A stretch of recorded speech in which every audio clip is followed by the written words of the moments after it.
All right, ladies and gentlemen, welcome back to another video with Mr. Kenton, and we're going to be wrapping up our discussion with some of the properties of our D-block transition elements by looking at magnetism, right? So some of you maybe you've taken physics, so you've looked at magnetism from the physics perspective, and so now we're going to be looking at it from the perspective from chemistry of what's going on with the electrons that allow for some of our transition metals to have magnetic properties, right?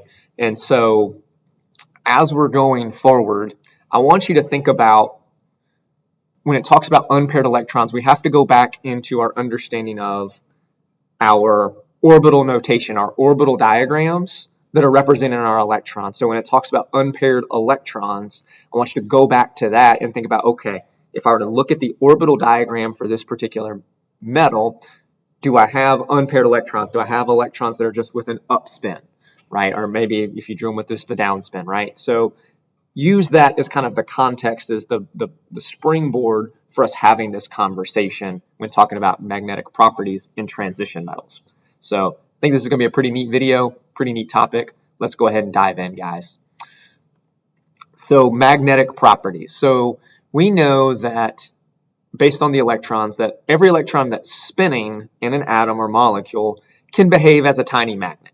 Right? And this is what allows for intermolecular forces, specifically London dispersion forces, to form, right? We know that the electrons are spinning, and so what it does is it temporarily can create these opportunities for interactions to happen between other atoms, right? So within our atoms, they have the capacity to behave as a tiny magnet. The question really just becomes, do those properties get canceled out? So what we also know is that electrons with opposite spins have opposing orientation, right? So you think about it when you're drawing your orbital diagrams, you'd always have an upspin and a downspin, right? And so the reason for that is essentially what would happen is those opposite spins have opposing orientations just like that within a magnetic field. And so what they're doing is they're canceling each other out so that there's no net magnetic effect. Now, what we see is that elements and ions that have paired electrons tend not to show magnetic properties. Well, that makes sense. We just talked about how within orbital diagrams, if you have two electrons in the same orbital, they're going opposite directions, they're going to cancel out their magnetic effects. And so elements and ions that have paired electrons in all of their sublevels are going to tend to show no magnetic properties. Now, if you have an element or an ion that has unpaired electrons, then it is possible for it to show magnetic properties, right?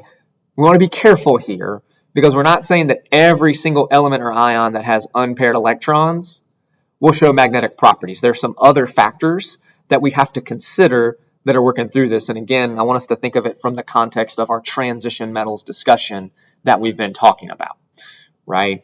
And so if elements or ions have unpaired electrons, they tend to be able to show magnetic properties.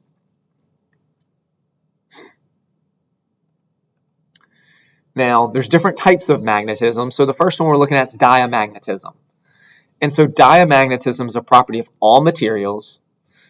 And so what typically happens there, all electrons are paired together within their orbitals, and they show a weak opposition to an applied magnetic field, right? So it's not super strong, it's very weak. So it's like the weakest form of magnetism that can be displayed within a substance. Okay, paramagnetism is going to occur with substances with unpaired electrons. The magnetism is proportional to the applied field and it's in the same direction. Okay, now these terms diamagnetism and paramagnetism, you may be remembering them when we talked about molecular orbital theory in AP chemistry, and we looked at how molecular orbital theory helped explain the paramagnetism of oxygen in the liquid state. So we saw that oxygen in the liquid state could be influenced by a magnetic field. Well, this is what we're getting at, because you've got unpaired electrons, the magnetism is going to be proportional to the applied field, and it's in the same direction. So we would say paramagnetism, a little bit stronger than diamagnetism. And then the last form of magnetism, ferromagnetism, this only occurs with long-range ordering of the unpaired electrons.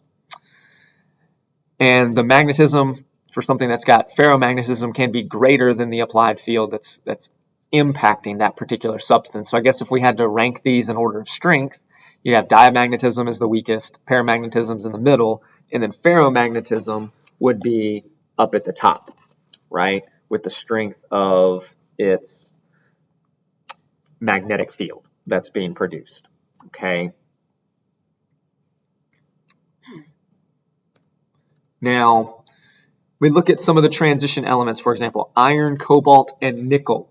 So Fe, Co, and Ni. Those elements are ferromagnetic. So if you start to look at it, you think about it from the perspective of the d electrons. So for, let's see here, for iron, you're going to have, what is that, 4 unpaired electrons. For cobalt, you'll have 3, and for nickel, you'll have 2, right? So you have unpaired d electrons in large numbers.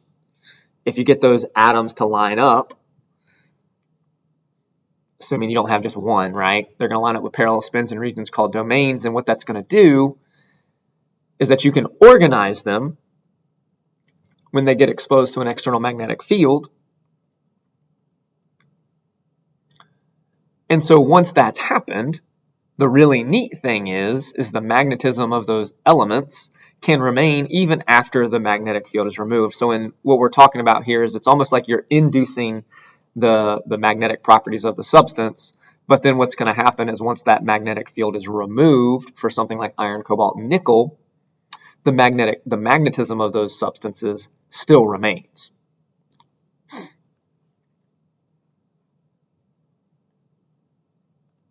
Okay.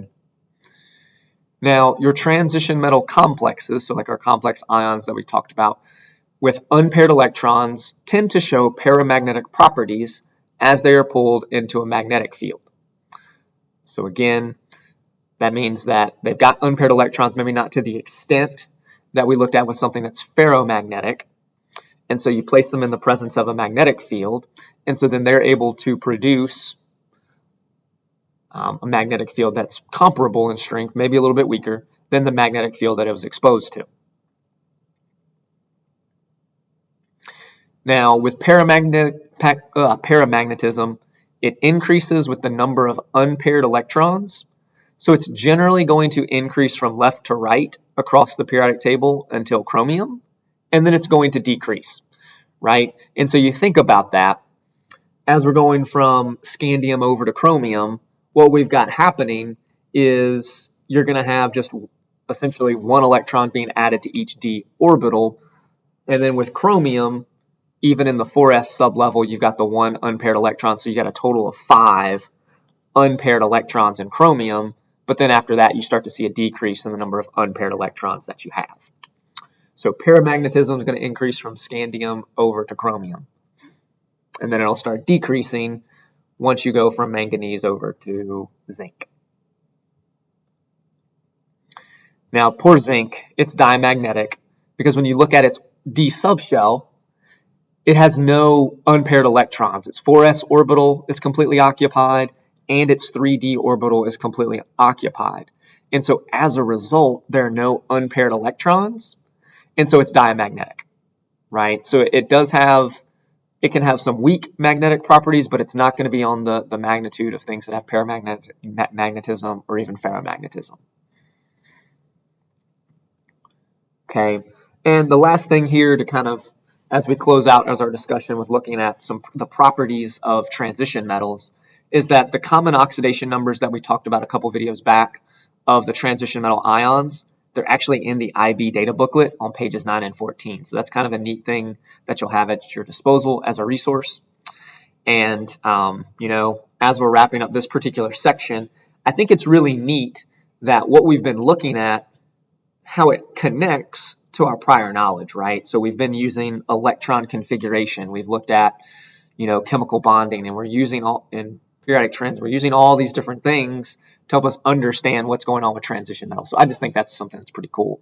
So, thank you guys for watching this. I appreciate you guys taking the time to watch it. Hopefully it was insightful. Hopefully you learned something new today. If you have any questions, please don't hesitate to ask. You can always ask them in class. You can come to office hours. I'm always free to help. So thank you guys for joining me. Take care. I'll see you guys soon.